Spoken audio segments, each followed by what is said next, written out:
Hi, this is Jake from MapWise, and today we're going to go over some more layers available to you on the map.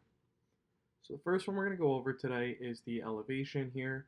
So this one is pretty self-explanatory. If we click on elevation under our layers tab, it's going to populate 5-foot contours. Obviously right now it looks super crowded, but if we zoom in a bit here on the map, it'll repopulate those for us and make it a little bit easier to see. Just gives you an idea of, where the elevation changes might be on the map. Next, we're going to go over our hydrography layer here. So our hydrography, if you click on drainage basins here, this is just going to populate your drainage basins.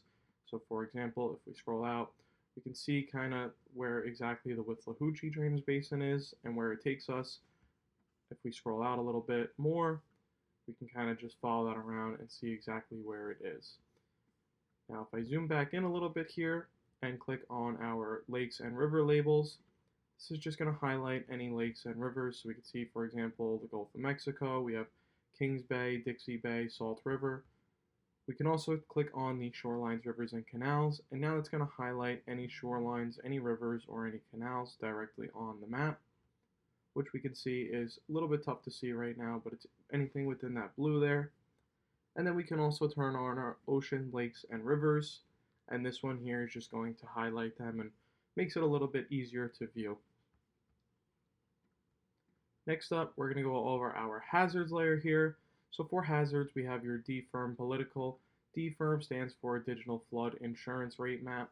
So we can see here that this is Community Citrus County with the county ID here. And then we can see, for example, we have City of Crystal River, with another ID code here.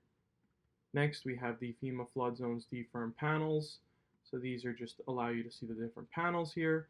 But the one I recommend using the most, especially if you're looking for flood zone information, is to click on the one below that, this FEMA flood zones DFIRM here, and this will print a nice flood zone map for you.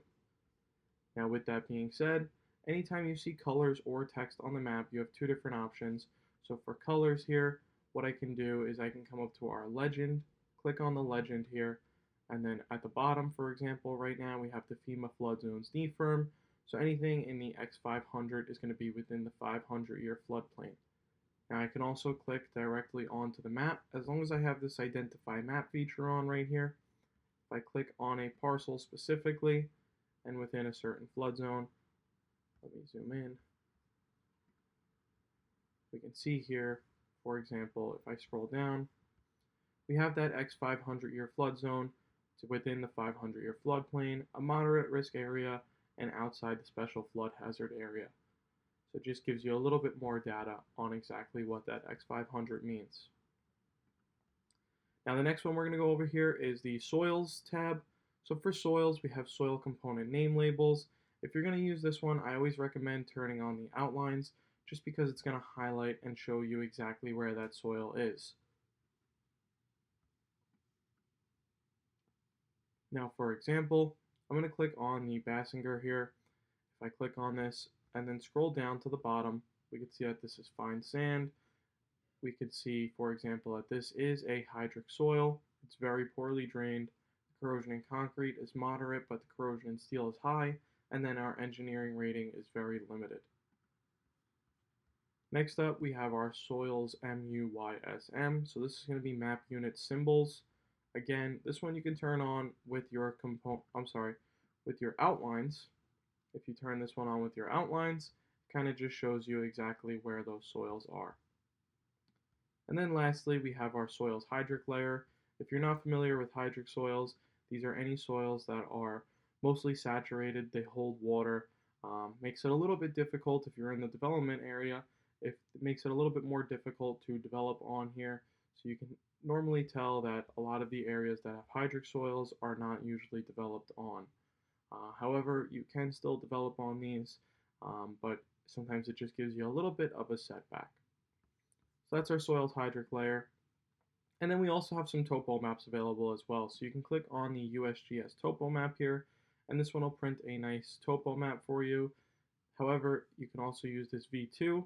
Now, if you're using the V2, I always recommend to scroll out a little bit, just because it makes it a little bit easier to see. Sometimes if you're zoomed in a bit too far, it says map data not available yet. So if you're zoomed in too far, just click on that USGS topo map. This one's much better zoomed in than this one is. And then you also have one more topo map available to you. If you scroll down to the bottom, you have USGS Topo US.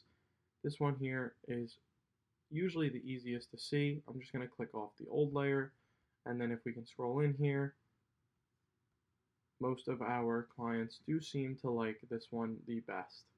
So you have that available to you as well. Hopefully this video helped. Hopefully you guys found this useful.